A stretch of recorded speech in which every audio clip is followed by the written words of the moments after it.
এগুলো কি দেয়? লাউ এগুলো চেরি ফল। এই চেরি ফল না? এটা চেরি ফল না, এটা করম চা রং দিয়ে তৈরি। আপনি আসল চেরি ফল যদি কিনতে চান আপনাকে কিনতে হবে। এটা কাঁচা করম চাটা রং দিয়ে চিনি দিয়ে সিদ্ধ করে এটা বিক্রি করা হয়। এটা খাবারের জন্য অযোগ্য। তারপর অনুপযোগী রং দিয়ে এই যে লাল রং করা হচ্ছে। এগুলো ব্যবহার করা নিষিদ্ধ। আপনি যখন খাবারে ব্যবহার করতেছেন আপনাকে জানতে হবে আপনি কি প্রোডাক্ট ব্যবহার করতেছেন খাবারে, না হলে আপনি খাবারে ব্যবহার করতে পারেন না, এটা অনুমোদিত। আপনি দেখবেন ভোক্তা অধিকার সংরক্ষণ আইনে বলা আছে খাদ্যপণ্যে নিষিদ্ধ দ্রব্যের মিশ্রণ মানুষের জীবন স্বাস্থ্যের জন্য ক্ষতিকর হয়। কোন দ্রব্য খাদ্যের সঙ্গে যদি মিশ্রণ করেন সেক্ষেত্রে 3 বছর কারাদণ্ড 2 লক্ষ টাকা জরিমানার বিধান আছে। আরেকটা আছে 43 ধারা বলা আছে অবৈধ প্রক্রিয়া পণ্য উৎপাদন বা প্রক্রিয়াকরণ, যেটা আপনি বাজে খাবার অবৈধ প্রক্রিয়া আবার প্রক্রিয়াকরণ করছেন, 2 বছর কারাদণ্ড 1 লক্ষ টাকা জরিমানার বিধান আছে। আবারও দেখবেন আপনি মোড়কজাত পণ্যের গায়ে উৎপাদনের তারিখ প্যাকেটজাতকরণের তারিখ মেয়াদ উত্তীর্ণ তারিখ স্পষ্টভাবে দেননি, 1 বছর কারাদণ্ড 50,000 টাকা জরিমানার বিধান আছে। এগুলো আপনাকে মানতে হবে।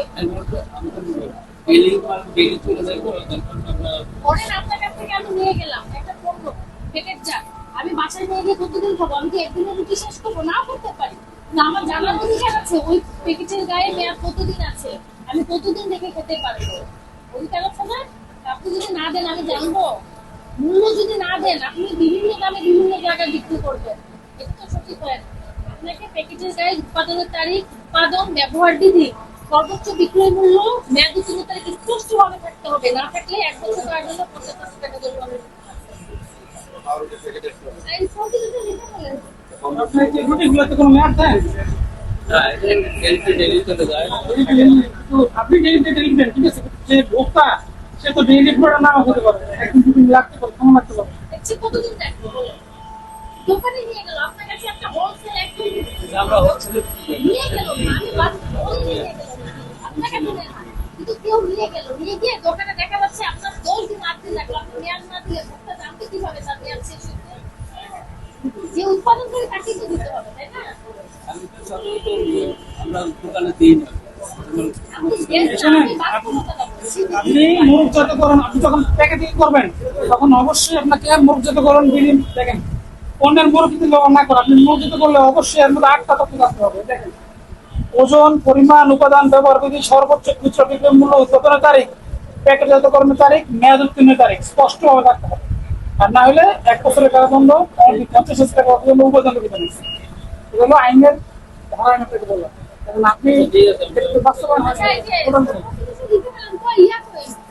আর এই যেগুলো শুনে ডাস্টবিন বক্স এখানে এই ডাস্টবিন, হ্যাঁ, কোন রাখা যাবে না। এই রাখা যাবে না। এই বুঝছেন বিষয়গুলো কি কি?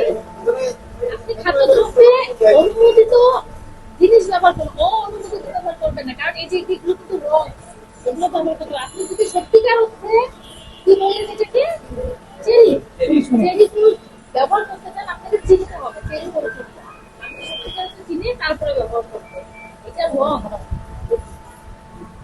বুঝতে পারছেন?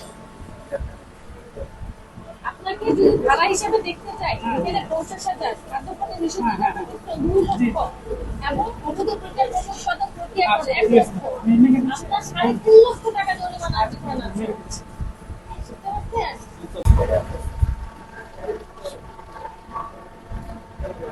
আপনার এখানে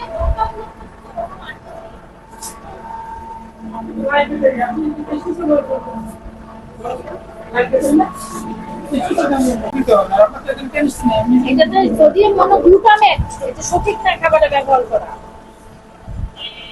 আপনি পড়ে দেখেন, হ্যাঁ একটু পড়ে দেখেন। যা বলছি একদম তাই আছে। আপনার ধারা অনুযায়ী যদি আমি ধরি আপনার 3.5 লক্ষ টাকা জরিমানা হয়, আপনি এটা ব্যবহার করবেন, বাসি খাবার ফ্রিজে রাখবেন না, ঠিক আছে? প্যাকেটজাত করণের ক্ষেত্রে আপনি যেটা বিধি সেটা মানতে হবে, তখন কিন্তু তথ্য দিবেন, না দিলে আপনার কিন্তু প্রতিষ্ঠান বন্ধ হয়ে যাবে।